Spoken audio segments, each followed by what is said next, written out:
त्याच्या बीजावर आहे. बीज कोणतं पेरले त्या बीजावर त्याचं फळ अवलंबून आहे, तुमच्या इच्छेवर नाही. एकानं करडई पेरल्या आणि तो मला माझी अशी इच्छा आहे याला काजू यावे, येतील का? माझी इच्छा आहे ना, माझी इच्छा आहे याला काजू यावेत म्हणून ही करडई पेरलेली आहे. माझी अशी इच्छा आहे याला काजू यावेत म्हणून मी याला पाणी घालतो आहे. माझी अशी इच्छा आहे याला काजू यावेत म्हणून मी याच्यावर फवारणी करतो आहे. माझी अशी इच्छा आहे याला काजू यावेत म्हणून मी याला खत घालतो आहे. तू काही कर पण त्याला काजू येणारच नाहीत का?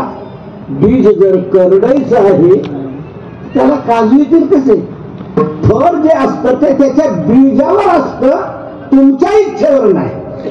तसं सुख दुःख हे फळ आहे, त्याच्या बीजावर आहे, तुमच्या इच्छेवर नाही. तुमच्या पण इच्छेवर जर असतं तर इच्छेप्रमाणे आपल्याला सुख नेहमी मिळायला पाहिजे, दुःख मिळायलाच नको.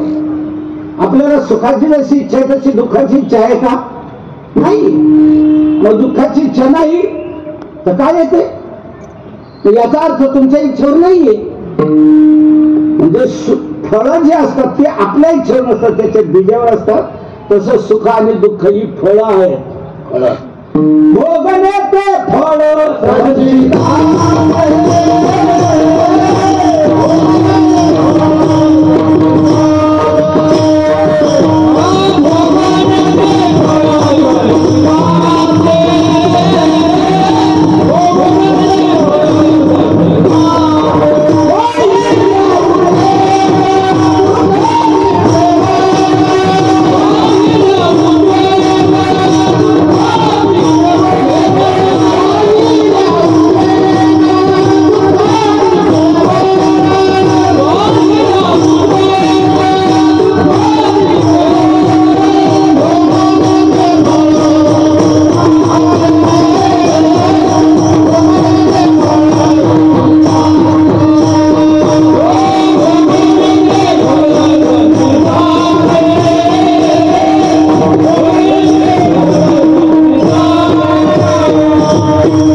दुःखाची केवळ भोगणे ते फळ संचिताचे. फळ हे संचिताच आहे. तुम्ही पूर्वी काय करून ठेवलंय त्याच्यावर हे अवलंबून आहे. म्हणून बीज पेरून या तेची घ्यावे फळ, डोरणे कैचे लागे. बीज तैशी फळे येते वरी. जसं बीज असतं तशीच फळावर येत असतात.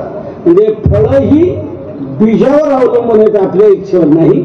तसं सुख दुःख ही फळं आहेत, हे आपल्या इच्छेवर नाही, ती त्याच्या बीजावर. त्याचं बीज आहे पाप आणि पुण्य.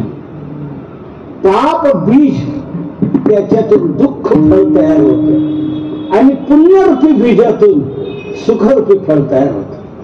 म्हणून सुख यावं वाटतं तर पुण्याची पेरणी करायला पाहिजे. दुःख येऊ नये असं वाटतं तर पाप पेरायला नको, पाप होऊ द्यायला नको. पाप पेरलं की ते दुःख रूपी फळ तुम्हाला देणार. म्हणून दुःख येतं हे पापामुळे येते, सुख मिळते हे पुण्यामुळे मिळते. ते म्हणाल आज माहीत झालं आम्हाला. पूर्वी जर माहीत असतं तर आम्ही पाप केलंच नसतं, पुण्य पुण्य करत राहिलो. पण एक सांगू, सर्वांना माहित आहे, सर्वांना माहित आहे सुख मिळते पुण्याने, दुःख येते पापामुळे. पण माणसं पुण्य करत नाहीत आणि पाप सोडत नाहीत. त्यामुळे सुख मिळत नाही आणि दुःख मिटत नाही. पाप करतच राहतो, ते दुःख द्यायला येणारच नाही. पुण्य करतच नाही म्हणून सुख येतच नाही. म्हणून तुम्ही बघा, बारकाईने लक्षात घ्या. सर्वांना माहिती आहे कसं मी सांगतो. ज्या वेळेला आपल्या जीवनात काही चांगलं घडतं त्यावेळेला आपण म्हणतो काय तू कसं काय घडलं, म्हणतो मी तसं तर काही केलं नाही पण मात्र घडलं. काय म्हणतो काहीतरी पुण्य कामाला आलं. चांगलं काय घडलं की पुण्य म्हणतो की, आणि वाईट काय घडल्यावर काय कसं काय झालं म्हणतो काय झालं काय कळत नाही. कळत नाही कसं काहीतरी केल्याशिवाय काय असेल काय म्हणतो आपण कोणाच्या आदत नाही का मदत नाही. तुम्हाला आता माहिती आहे आपला स्वभाव. मग हे झालं कसं काय तेच काही कळत नाही. असं कसं काय तरी झाल्याशिवाय कसं काय तो म्हणतो काहीतरी आपलं पूर्वजन्मीचं पाप म्हणतो की नाही, अशी भाषा वापरतो. काहीतरी पूर्वजन्माचं पाप म्हणजे वाईट काय केलं की पूर्वजन्माचं पाप म्हणतो, आणि चांगलं काय घडलं की मागचं काहीतरी पुण्याई कामाला आलेलं. 4दा एसटी पलटी होऊन 2000 फूट खोल दरीत जाऊन कोणी जगल का? पण काहीतरी पुण्याई कामाला आली म्हणून जगलो म्हणतो. म्हणजे चांगलं घडल्यावर पुण्य म्हणतो आणि वाईट घडलं का पाप म्हणतो. आपणच म्हणजे आपल्याला माहित आहे वाईट जे घडतंय ते पापामुळे आणि चांगलं जे घडतंय ते पुण्यामुळे. मग जर कळते तसं करत का नाही, मग वागत का नाही? मग वाईट करायचं आणि चांगल्या फळाची अपेक्षा करायची कुठलाही व्यवहार. वाईट फळ मिळू नये असं वाटतं तर वाईट करू नये ही पहिली दखल घेतली पाहिजे. आणि चांगलं मिळावं असं वाटतं तर चांगलं केल्याशिवाय राहू नये, इथे तत्पर राहायला पाहिजे. चांगलं करतच राहिलं पाहिजे, वाईट सोडलंच पाहिजे, वाईट टाळलंच पाहिजे. पण तुकोबर आहे म्हणतात बाबांनो, एक लक्षात घ्या, इतर ओळी मांडण्यात तुम्ही दंग होऊन जाता. त्यात काय काय वाईट घडतंय ते तुमच्या ध्यानातही बसत नाही, पण त्याचा परिणाम पाप तयार होतं तुमचं ते, आणि पाप तयार झालं ते तुम्हाला दुःख द्यायला येत. बीज तैसी फळे येती वरी, निंबाची झाडा साखरेचे आळे. बीज तैसी फळे येती वरी, निंबाच्या झाडा साखरेचे आळे. आपुली ती फळे न संधीच. जसं बीज तसं फळ. म्हणून आपण जे फळ मिळावं वाटतं तसं बीज आपण पेरलं पाहिजे, केलं पाहिजे. म्हणून चांगलं व्हावं वाटतं तर चांगलं करा. इतर ओळी मांडू नका. इतर ओळी मांडल्या तर पाप होईल, आणि पाप झालं की ते तुम्हाला दुःख द्यायला येईल. तुम्ही म्हणाल आम्ही टाळू ते, कसे टाळणार? कसे टाळणार म्हणजे आमचे वरपर्यंत संबंध आहे, वरून दबाव आणून इथं चालत नाही. तुमचा भोग हा तुम्हाला भोगावाच लागणार. तुम्ही पूर्वी करून ठेवलेला जो वाईट स्टॉक आहे तो तुम्हाला वाईट भोग द्यायला येणारच, तुम्हाला चुकवता येणार नाही. नाही म्हणे वरून चांगले संबंध आहे म्हणून. वरच्यांना विचारा ना तुमचा भोगताळा आहे का? वरच्यांना देखील त्यांचा भोग चुकलेला नाही. मी नेहमीच सांगत असतो, तुमचे संबंध कुठपर्यंत असतील? मुख्यमंत्र्यापर्यंत आहे, पंतप्रधानापर्यंत आहे, ठीक आहे, मान्य असतील संबंध. पण ते तुमचा भोग चुकवतील असं नाही.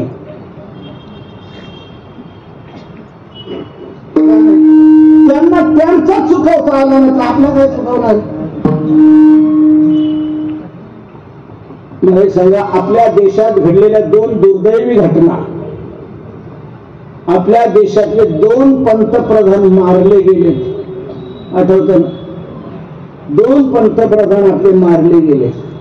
पहिल्या पंतप्रधान विश्वनेते इंदिरा गांधी यांची हत्या झाली ना. मला एक सांगा, त्यांना कोणी मारलं? अंगरक्षक मारण्याकरता असतात का? अंगरक्षक कशा करत असतात? त्या शब्दाचा स्पष्ट अर्थ आहे अंगरक्षक, अंगाचं रक्षण करणारा, बॉडीगार्ड. बर, अंगरक्षक त्यांचेच होते का दुसऱ्यांचे होते? त्यांचे. त्यांच्याच अंगरक्षकाने त्यांना मारावं, त्याचा अर्थ काय? तुमचा भोग तुम्हाला भोगावाच लागणार, कोणी सोडू शकणार नाही. दुसरी हत्या घडली राजीव गांधी. मला सांगा, राजीव गांधीला कोणी मारलं? हार घालायला आलेल्यांकडून बॉम्बस्फोट घडला आणि त्याच्या जागेवांचा मृत्यू. हार घालायला येणार आपला शत्रू असतो का? आपल्याला मारेकरी असतो का? पण हार घालायला आलेल्याकडूनच बॉम्बस्फोट घडला तर मृत्यू झाला की नाही. त्यावेळेला बरेच कीर्तनकार हार घालून घ्यायला घाबरत असत. आपलं काय होणार नाही. माझा मुद्दा आपल्या लक्षात आला असेल. तुम्ही कुठपर्यंत जा, तुमचा जो भोग आहे, तुम्ही जे वाईट केलेलं आहे ते वाईट केलं, तुम्हाला वाईट भोग दिल्याशिवाय संपणार नाही. कोणी त्याच्यात बदल करू शकत नाही. आता याच्या पुढचं सांगतो, तुम्ही देवाधिकांपर्यंत जरी गेला तर देवताही तुमचा भोग टाळू शकत नाही. प्रभू रामचंद्रांनाही वनवासाला जावं लागलं की नाही.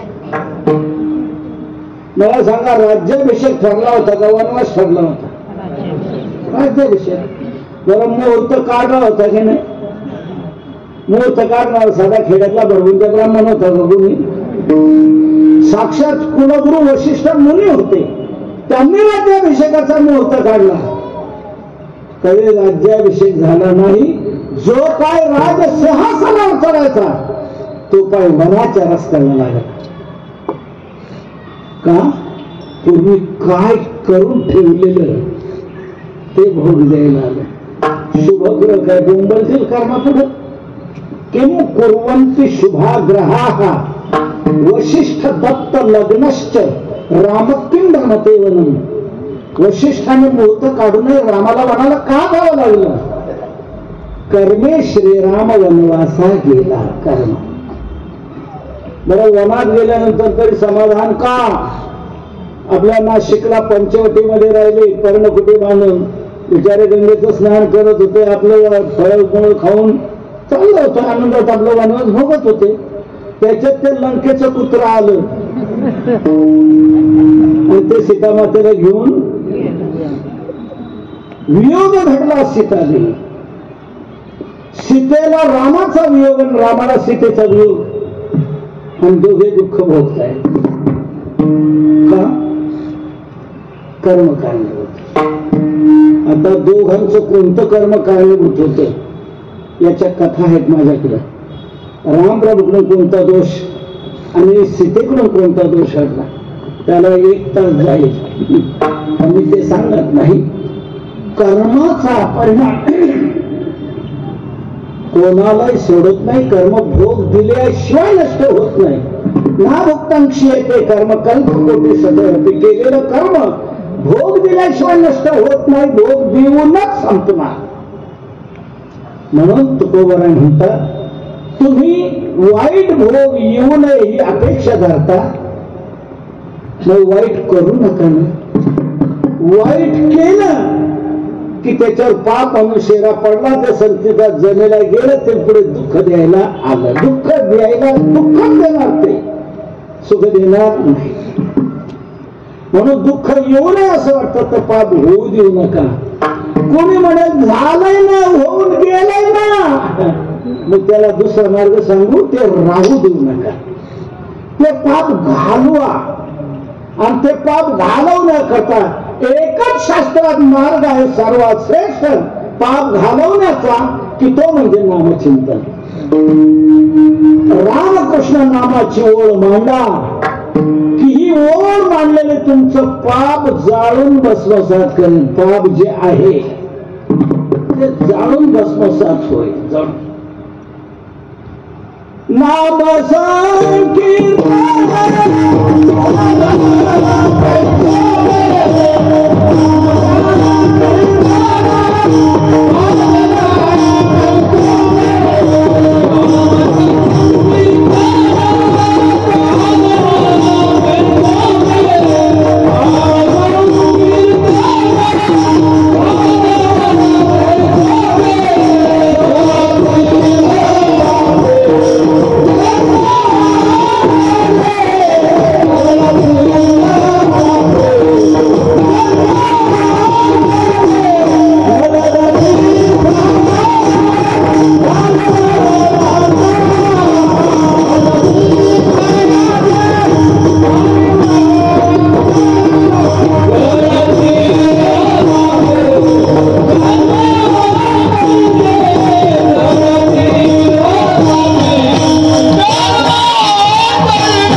संकीर्तन साधन पै सोपे जळतील पापे जन्मांतरे याच जन्मातले पाप काय तुमच्या मागच्या अनेक जन्मातले पाप जरी असले डोंगरा एवढी जरी पाप असली तर ती सगळी पाप जळून भस्मसात होतील जळतील पापे जन्मांतरे आजच्या अभंगात होळीतून जळलं जात तसं तुकोबारा या अभंगात म्हणतात जळतील पापे जन्मांतरे मागच्या अनेक जन्मातले जरी पाप असले तरी जळून भस्मसात होतील जळतील म्हटले पळतील म्हटलं नाही जळतील म्हटले कोणी म्हणेल पळतील आणि जळतील काय फरक केला पळली तरी गेली जळली तरी गेली नाही मोठा फरक आहे पळालेली परत येऊ शकतात जळालेली परत येत नसतात पळून जाणारे रंगू चार चौघांनी समजून घातल्यावर परत नांदायला येऊ शकते अगं रंगू असं रंग करणं बरं नाही आपलं घर काय ते घरानं काय तुला कुठं दिले जरा विचार कर किती सोन्यासारखी माणसं मिळालेली आहेत आणि तू खुशाल पळून इथे काय वाटतं का तुला हे किती दिवस तू भलं तुझं चांगलं नाही म्हणा तू नीट राहा व्यवस्थित राहा खूप चांगलं समजून सांगितलं आणि समजून सांगितल्यावर पळून जाणारी रंगू परत नोंदायला येते पण जळून गेलेली रंगू येते का पुन्हा नाही ती कायमची गेली ती परत येऊ शकत नाही पळालेली परत येऊ शकते जळालेली परत येत नाही तसं इतर साधन जे आहेत पाप घालवणारी त्या साधनाने पाप पळून जात आणि नाम साधनाने पाप जळून जात हा मोठा फरक आहे जळून भस्मसात आणि एक लक्षात घ्या जळून गेल्यानंतर ते तर संपलंच त्याच्यातून नवीन निर्मिती काही होऊ शकत नाही जळल्यातून नवीन निर्मिती काही होऊ शकत ते तर संपलं नवीन निर्माण काही होऊ शकत नाही पंढरपूर शेंगदाणे खाल्ले का खास भाजके शेंगदाणे काय स्वादिष्ट लागतात आमचा एक शेतकरी गेला त्याने ते घेतले काय भाव म्हणजे 200 रुपये केले 200 काय भाव आमच्या शेंगदाण्याला काय भाव आमच्या शेंगाला काय भाव तू खाऊन बघ म्हणे खाऊन पाहिजे स्वादिष्ट म्हणून भाव आहे तुम्ही भाजून ही गोडी आणलेली आहे आम्ही उत्पादक आहोत की तुम्ही कृत्रिम गोडी आणलेली आम्ही नैसर्गिक गोडी आणू जसं पेरू तसं येत असत तर आम्ही काय करू त्याने शेंगदाणे बी आणलं आणि चांगलं पंढरपुरी पद्धतीप्रमाणे भाजलं आणि भाजल्यावर ती पेरणी केली भाजून ते बी पेरलं असं पीक आलं म्हणतात मला असेल का एक तर दाणं उगवलं का नाही का जळण्यातून त्याचा अंकुर जो मरून गेला संपून गेला अंकुर दशेची क्षमता संपली म्हणून पेरलं तर त्याच्यातून काही उगवलं नाही म्हणजे भाजण्यातून ते तर नष्ट झालंच झालं त्याच्यातून नवीन निर्मिती काही नाही म्हणून नामचिंतनाने पाप जळून भस्मसात जातं ते तर संपलं पण त्याच्यातून नवीन काही निर्माण होऊ शकत नाही म्हणून नामचिंतन असं प्रभावी साधन आहे इतर साधनाने पाप पडतात गंगा स्नानाने पाप जात की नाही गंगा पापम शशीतापम आपण म्हणतो गंगा पाप घालवणार आहे पण लक्षात घ्या गंगा सगळी पाप घालवत नाही अज्ञानात घडलेली पाप तेवढीच पाप गंगा स्नानाने जातात जाणून बुजून केलेली पाप गंगा स्नानाने जात नाहीत गेली तरी पुन्हा येऊन मिळतात जाणून केलेली पाप गंगा घालू शकत नाही जाणून न जाणता म्हणजे सांगतो झटकन तुमच्या लक्षात येईल आज एकादशी आहे हे माहित नाही आणि भेळ खाण्यात आली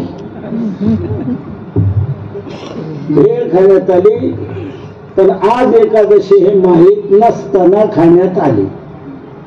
पाप झालं की नाही? झालं. पण हे कसं झालं? अज्ञानातून झालं, माहित नाही.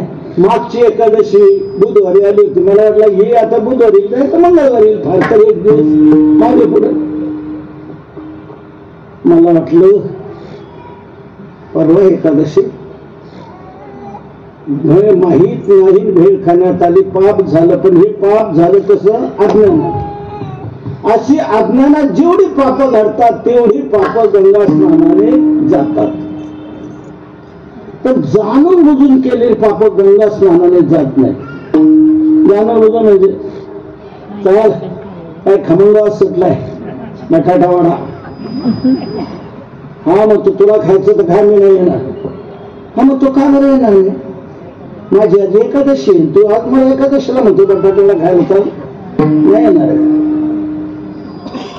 म्हणजे तुझ्या 12 महिन्याची एकादशी, हो 12 महिन्याची आहे. मग काय होतं एखादी एकादशी सुटली तर?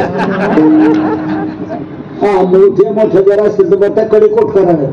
लोकांनी मोठ्या छोट्या एकादशा कुठून आणल्या पण नसतात. आषाढी कार्तिक या मोठ्या एकादशा आणि बाकीच्या छोट्या, असं नाही. कायमच्या एकादशी. काय होतं एखादी एकादशी सुटली तर? याने आग्रह केला, त्याने बटाटावडा. आता हे पाप कसं घडले? जाणून घडले. हे जाणून घडलेलं पाप गंगा घालू शकत नाही. गंगेत तुम्ही किती बुड्या मारल्या तर ते पाप जात नाही. तुम्ही खाली बुडी मारली का तो बटाटावडा वर तरंगतो. आणि तुम्ही गंगेतून बाहेर आले का पुन्हा तुमच्यातील दोषी होतो. तो तुम्हाला सोडू शकत नाही. जाणून बुजून केलेली पाप गंगा घालू शकत नाही. पण तुमची जाणून बुजून केलेली पाप असो, कोणतीही पाप असो, कशी असो, ती सगळीच्या सगळी पाप नामचिंतनाने जळून भस्मसात होतात. जळून भस्मसात होतात. अज्ञानात अथवा ज्ञानात उत्तम श्लोक नाम संकीर्तित मघम पुंसो दये देदो यथा नला. तुम्ही अग्नीवर पाय जाणून ठेवा का न जाणता ठेवा, पळणारच की नाही? पळल्याशिवाय राहणार. तसं नाम हे साधन असं आहे की तुम्ही जाणून घ्या, न जाणता घ्या. कसं घ्यायचं त्याचं काम केल्याशिवाय राहणार नाही.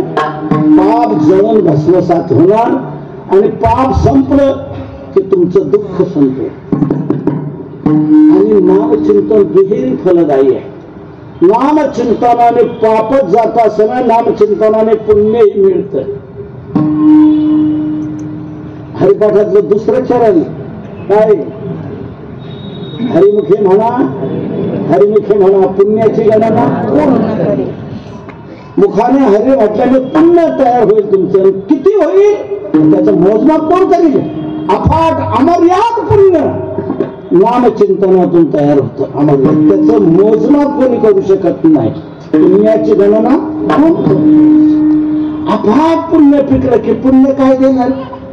सुख देणार. पाप दुःख देत, पुण्य सुख देत. नामचिंतन केल्याने पाप तुमचं जळून गेलं, दुःख यायचं संपलं. आणि नामचिंतनाचं दुसरं फल पुण्य मिळालं आणि पुण्य तयार झालं की ते सुख द्यायला आलं. म्हणजे एकंदरीत आपली अपेक्षा पूर्ण होणार की नाही? आपल्या जीवनात आपल्याला प्रत्येकाला हीच अपेक्षा असते, दुःख गेलं पाहिजे आणि सुख मिळालं पाहिजे. पण आपण त्याच्याकरता पाप सोडत नाही, पुण्य करत नाही, म्हणून दुःख मिटत नाही, सुख मिळत नाही. तुकोबा आहे त्याला आपली सोपी दिशा देऊन सर्वांना सोपा असा सुलभ मार्ग सांगतात की तुम्ही नामचिंतन करा. इतर ओळे मांडण्याचा धंदा सोडून द्या, ते टाळून द्या आणि नामचिंतन करत चला. रामकृष्ण नामाची ओळ मांडा की तुमच्या पापाची होळी होईल. कोणाची झाली का? मोठं उदाहरण आहे वालाकोळ्याचं. वालाकोळ्याने किती पाप केलं होतं?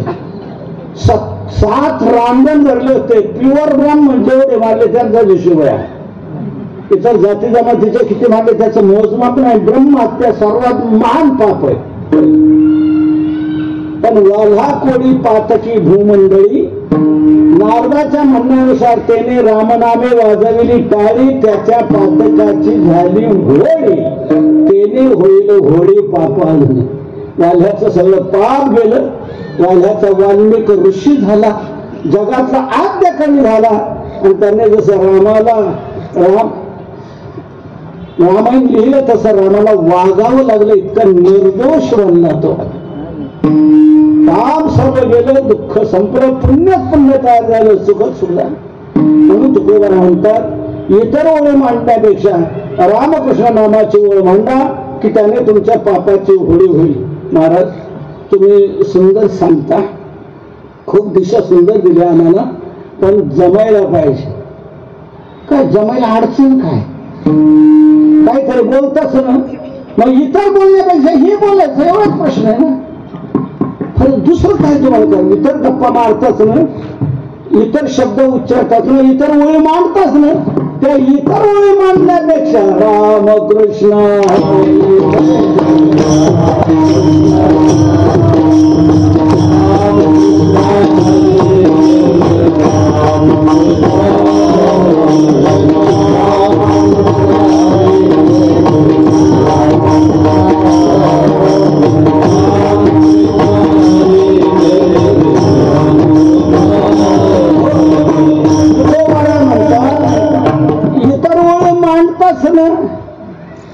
त्यावेळी ही ओळ मांडायची ना.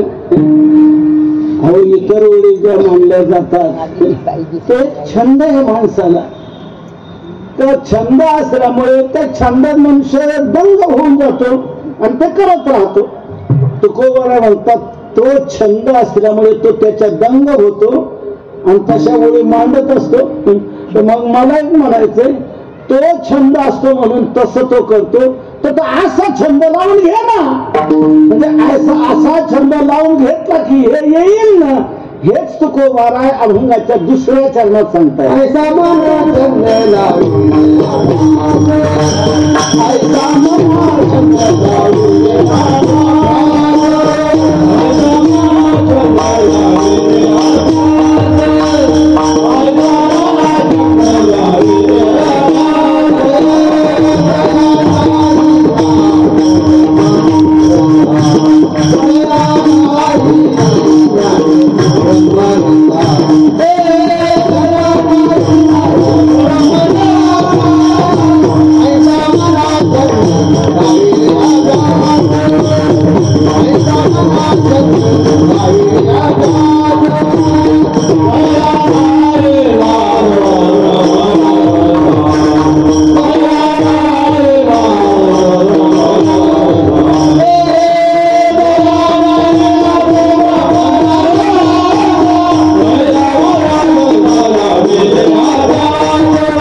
Oh